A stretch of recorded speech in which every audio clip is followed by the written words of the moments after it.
जंगल के पास में ही एक बहुत सुंदर बगीचा था जहाँ पर बहुत सारे आम के पेड़ लगे हुए थे। वहाँ पर एक पेड़ था जिसमें बहुत ही रसीले मीठे आम लगे हुए थे। उसी पेड़ पर एक बहुत प्यारी चिड़िया रहती थी जिसका नाम टुनटुनी था। टुनटुनी चिड़िया का स्वभाव बहुत ही अच्छा था। वह सभी पक्षियों से प्यार से बात किया करती थी। तभी एक दिन की बात है, वहाँ से मीनू मौसी कहीं जा रही थी। अरे मीनू मौसी, इतनी सुबह सुबह कहाँ जा रही हैं? सब ठीक तो है ना?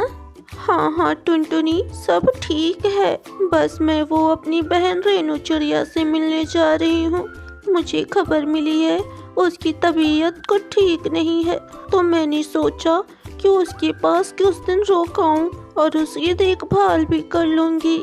हाँ हाँ मीनू मौसी, आप बिल्कुल ठीक सोच रही हैं। लेकिन मीनू मौसी, ध्यान से जाना, बारिश का मौसम हो रहा है, अपना भी ख्याल रखना।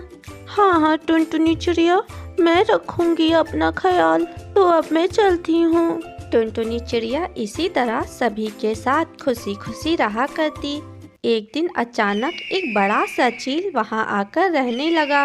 अरे वाह वाह, ये बगीचा तो रसीले आमों से भरा पड़ा है। मजा आ गया।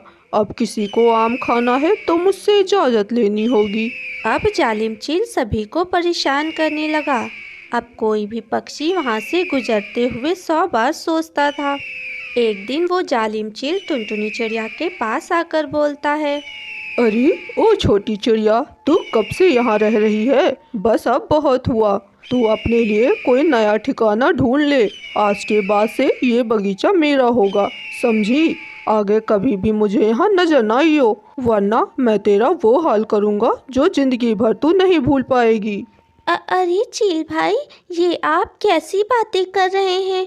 मैं यहाँ बरसों से रह रही हूँ और ये बगीचा किसी एक का नहीं, हम सभी पक्षियों का है। और आप कौन होते हो मुझे यहाँ से निकालने वाले? आप तो हमारे जंगल के भी नहीं हो। मैं अपने जंगल को छोड़कर कहीं नहीं जा रही। आपको जो करना है वो करो। ये सुनकर दुष्ट चील टुनटुनी से लड़ने लगता है। दुष्ट चील ने बेचारी छोटी सी मासूम टुनटुनी चिड़िया को घायल कर दिया और अपने घर जाकर बैठ जाता है। ये सब रसीला आम का पेड़ देख रहा था। रसीला आम का पेड़ टुनटुनी चिड़िया को आवाज लगाकर कहता है, सुनो प्यारी चिड़िया, मेरे पास आओ, मुझे तुमसे कुछ बातें करनी है। टुनटुनी चिड़िया अचानक से आवाज सुनकर हैरान रह जाती है। अरे ये आवाज तो आम के पेड़ से आ रही है। प्यारे आम के पेड़, क्या तुम बोल सकते हो? हाँ प्यारी चिड़िया, मैं एक जादुई आम का पेड़ हूँ। तुम वर्षों से मेरे पेड़ पर रह रही हो और तुम एक नेक दिल पंछी हो, इसलिए तुम मेरी शक्तियों का इस्तेमाल करो। इतना कहकर जादुई पेड़ अपने जादू से एक बड़ा सा आम देता है। टुनटुनी चिड़िया, ये लो, ये एक जादुई आम है जिसे खाकर तुम्हारे अंदर बहुत सारी शक्तियाँ आ जाएंगी और तुम उस दुष्ट चील को मार गिराओगी।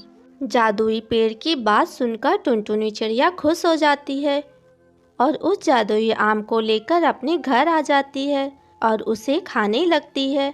धीरे धीरे उसके अंदर शक्ति बढ़ गई और एक दिन दुष्ट चील टुनटुनी चिड़िया के पास फिर गया। क्यों री छोटी चिड़िया, तू अभी तक इस बगीचे को छोड़कर गई नहीं? क्या तू उस दिन की मार भूल गई? मैं इस बगीचे को छोड़कर कहीं नहीं जाऊंगी और अब तो मैं तुमसे डरती भी नहीं हूँ। तुम मेरे घर से चले जाओ, वरना ये तुम्हारे लिए अच्छा नहीं होगा। ओहो, इतनी हिम्मत आ कहाँ से गई तुझमें? लगता है पिछली बार की पिटाई तो भूल गई है। लेकिन कोई नहीं, आज तो मैं तेरा खिस्सा ही खत्म कर दूंगा। इतना कहकर वो दोनों लड़ने लगते हैं, लेकिन इस बार टुनटुनी चिड़िया उस दुष्ट चील पर भारी पड़ गई और उसे वहीं घायल कर दिया। दुष्ट चील तो डरकर वहां से भाग गया। अब टुनटुनी चिड़िया उस जादुई पेड़ के साथ वहां खुशी खुशी रहने लगी। तो मेरे प्यारे दोस्तों, आप सभी को ये कहानी कैसी लगी हमें कमेंट में ज़रूर बताएं और वीडियो को लाइक और चैनल को सब्सक्राइब करना ना भूलें।